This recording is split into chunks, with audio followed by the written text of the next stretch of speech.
Hindi ko ikamamatay ang paninira mo sa akin. Mas ikamamatay ko kung wala akong bigas na maisasahi. Magkano lang yan sa Pilipinas?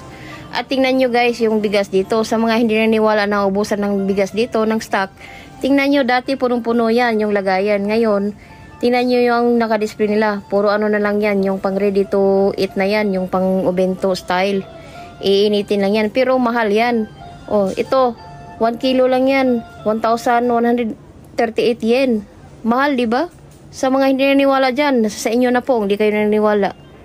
So, yan lang po ang ano ko sa inyo guys. Pinakita ko lang po talaga yung ano na wala na talagang bigas dito sa Japan.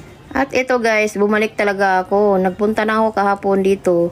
So, bumalik ako ngayon. Tiningnan ko kung meron ng stock. Pero hanggang ngayon, wala pa rin talaga. Sa mga hindi naniniwala talaga dyan, iwan ko na lang sa inyo guys, na ang Japan daw, nauubusan ba ng bigas? Nauubusan din. Kasi hindi lang naman kayo ang kumakain ng bigas, kami din kumakain din kami ng kanin. Kumakain din ng mga hapon. So, yun lang guys. Pinakita ko lang sa inyo. Bye.